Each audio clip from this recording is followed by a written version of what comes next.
Hello, and welcome to Sam Cooking from An Unexpected Cookbook, Ginger Oat Bread, which is in the 11Z section. Yum! Start by soaking 2.5 cups of rolled oats in 1 cup of milk of your choosing. Today, I'm choosing coconut. What are you gonna choose? Let me know in the comments. While these soak in their little milk bath, get out a different bowl and beat together 1 1/3 cups of butter at room temperature, 1 cup of sugar, and 1 cup of molasses or treacle. We're going with molasses. I have a confession. My butter wasn't quite room temperature. I forgot about that. So this may take longer than it should. Then add 3 eggs.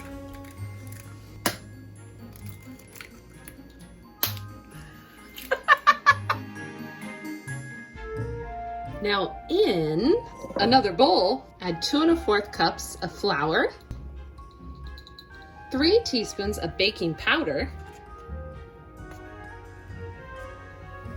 3 teaspoons of ginger,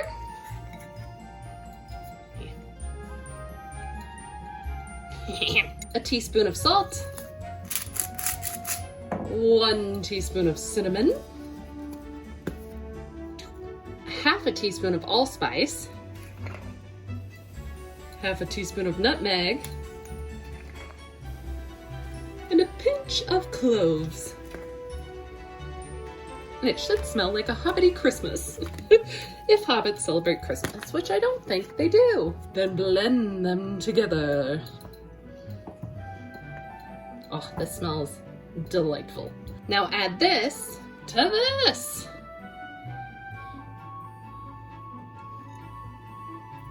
I thought that would go faster.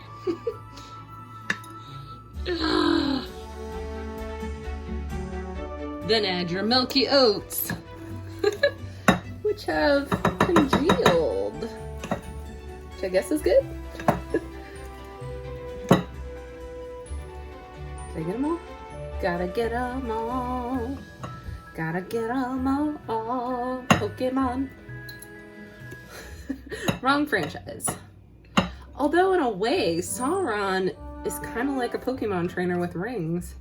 He's gotta get them all. Now in a heavily buttered cake pan, or in my case, sprayed pan, not can, add your gloopy mixture.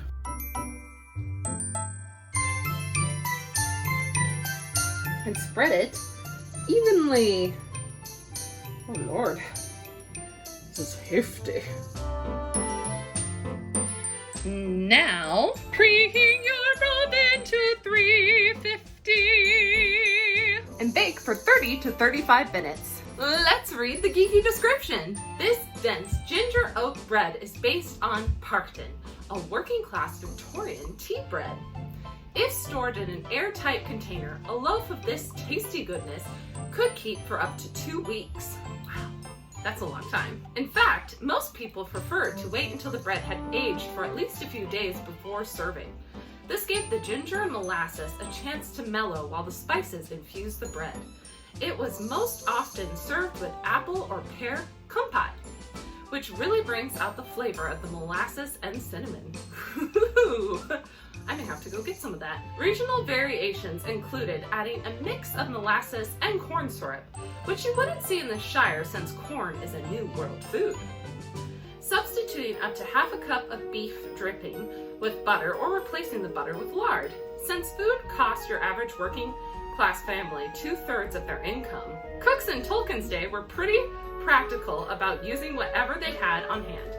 In that spirit, feel free to make your own ginger oat bread with whatever substitution of fats, sugars sound most delicious to you, which is what I did with the coconut milk.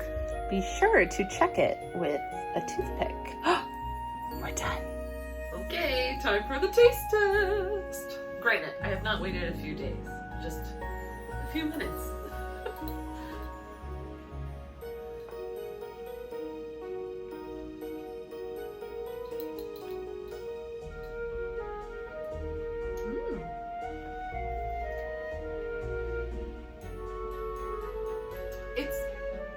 basically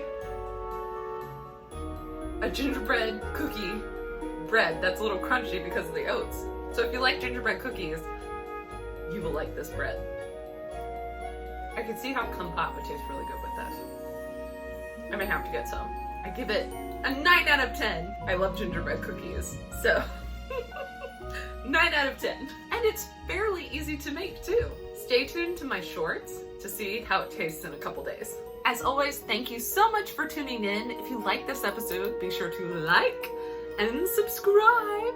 And if you want more content, go to my Patreon. The link is in the description below.